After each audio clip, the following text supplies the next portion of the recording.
Welcome back વિદ્યાર્થી મિત્રો. Just 5 minute બૂસ્ટરમાં આપનું હાર્દિક સ્વાગત છે. ગયા લેક્ચરમાં આપણે છેલ્લે કુલમનો જે નિયમ છે એની વાત કરી હતી. આજે એને રિલેટેડ અમુક પ્રશ્નોના ઉકેલ જે છે એની આપણે ચર્ચા કરવાની છે. બરાબર. ઘણીવાર તમે ટેસ્ટમાં કે એક્ઝામમાં એવો પ્રશ્ન જે છે એ જોયો હશે કે ભાઈ બે વિદ્યુતભારિત ગોળાઓ આપેલા હોય સમાન અને પ્રારંભમાં એની વચ્ચે એટલું બળ લાગે છે. હવે બંને ગોળાઓને સંપર્કમાં લાવી અને છૂટા પાડીએ તો એની વચ્ચે કેટલું બળ લાગે. તો પ્રોપર કેલ્ક્યુલેશનથી પણ આપણે મેળવી શકીએ છીએ, પણ અમુક શોર્ટ ટર્મ યાદ રાખો તો એવા MCQ ઝડપથી સોલ્વ થઈ શકે છે કે ભાઈ બે સમાન ગોળાઓ Q1 અને Q2 વિદ્યુતભાર ધરાવે છે. એટલે ત્રિજ્યા સમાન છે પણ બંનેના વિદ્યુતભાર જે છે એ કેવા છે? જુદા જુદા છે. બરાબર. ત્યારે પ્રારંભમાં એમની વચ્ચે બળ F લાગે છે. હવે બંને ગોળાઓને સંપર્કમાં લાવી છૂટા પાડવાના છે અને એટલા જ અંતરે રાખવાના છે. એટલે કે બંને ગોળા સમાન હોવા જોઈએ અને પ્રારંભમાં જેટલું અંતર છે પછી પણ એટલું જ અંતર રાખવાનું છે. તો અંતિમ સ્થિતિમાં બંને વચ્ચે જે બળ લાગશે જેને આપણે F પ્રાઇમ કહીએ, તો F પ્રાઇમ બરાબર Q1 plus Q2 whole square by 4Q1 Q2 into F. F એટલે પ્રારંભમાં જે બળ લાગે છે એ. તો આ સૂત્રથી અથવા આ ફોર્મ્યુલાથી તમે બંને ગોળાને સંપર્કમાં લાવ્યા પછી છૂટા પાડીએ પછી કેટલું બળ લાગશે એ તમે મેળવી શકો છો. એવી જ રીતે આપણે વિદ્યુત બળોના સંતુલનની જો વાત કરીએ, ઘણી વખત એવું તમને કીધું હોય કે ભાઈ બે વિદ્યુતભાર છે અથવા 3 વિદ્યુતભાર છે, કોઈ એક વિદ્યુતભાર પર લાગતું પરિણામી બળ 0 હોય તો કોઈ પણ એક ટર્મ આપણને મેળવવાની કીધી હોય. તો એવી રીતે લામીસ થિયરમ છે. ધારો કે કોઈ એક બિંદુ પર એક સાથે 3 બળો જે છે એ લાગે છે, એક્ટ થતા હોય, અને આ ત્રણેય બળોનું પરિણામી બળ જો 0 થતું હોય તો એવા કિસ્સામાં લામીસ થિયરમ તમે આવી રીતે એપ્લાય કરી શકો.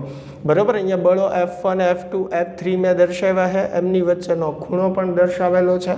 તો F1 અપોન સાઇન આલ્ફા બરાબર F2 અપોન સાઇન બીટા બરાબર F3 અપોન સાઇન ગેમા. તો આના પરથી તમને જે ટર્મ્સ મેળવવાની કીધી છે એ તમે મેળવી શકો. પણ ક્યારે? કે જ્યારે કોઈ બિંદુ પર એક સાથે ત્રણેય બળો એક્ટ થતા હોય, એટલે કે 3 બળો માટેની વાત છે, અને એ ત્રણેય બળોનું પરિણામી બળ જે છે કેવું થતું હોય? 0 થતું હોય. બરાબર. પછી આગળ આપણે વાત કરીએ તો આવા તો ઘણા MCQ ને તમે સોલ્વ કર્યું હશે કે ભાઈ તમને બે વિદ્યુતભારો આપ્યા હોય અને એવું પૂછે કે કોઈ ત્રીજો વિદ્યુતભાર જે છે એ આ બે વિદ્યુતભારોને જોડતી રેખા પર કયા બિંદુએ મૂકવો, બરાબર, કે જેથી પરિણામી બળ 0 થાય. એટલે તમારે શું મેળવવાનું હોય? અંતર, કે કેટલા અંતરે પરિણામી બળ જે છે એ 0 થાય. તો બે વિદ્યુતભારો તમને જે આપ્યા છે Q1 અને Q2, તો Q1 થી પણ મેળવી શકો છો અને Q2 થી પણ મેળવી શકો છો. એટલે અહીંયા મેં હેડિંગ એવું લખ્યું છે કે R અંતરે રહેલા Q1 અને Q2 વિદ્યુતભારો, બે વિદ્યુતભારો વચ્ચેનું અંતર મેં શું કીધું છે? R વડે મળતા તટસ્થ બિંદુનું સ્થાન. તટસ્થ બિંદુ એટલે કે જ્યાં પરિણામી બળ જે છે એ કેવું થાય?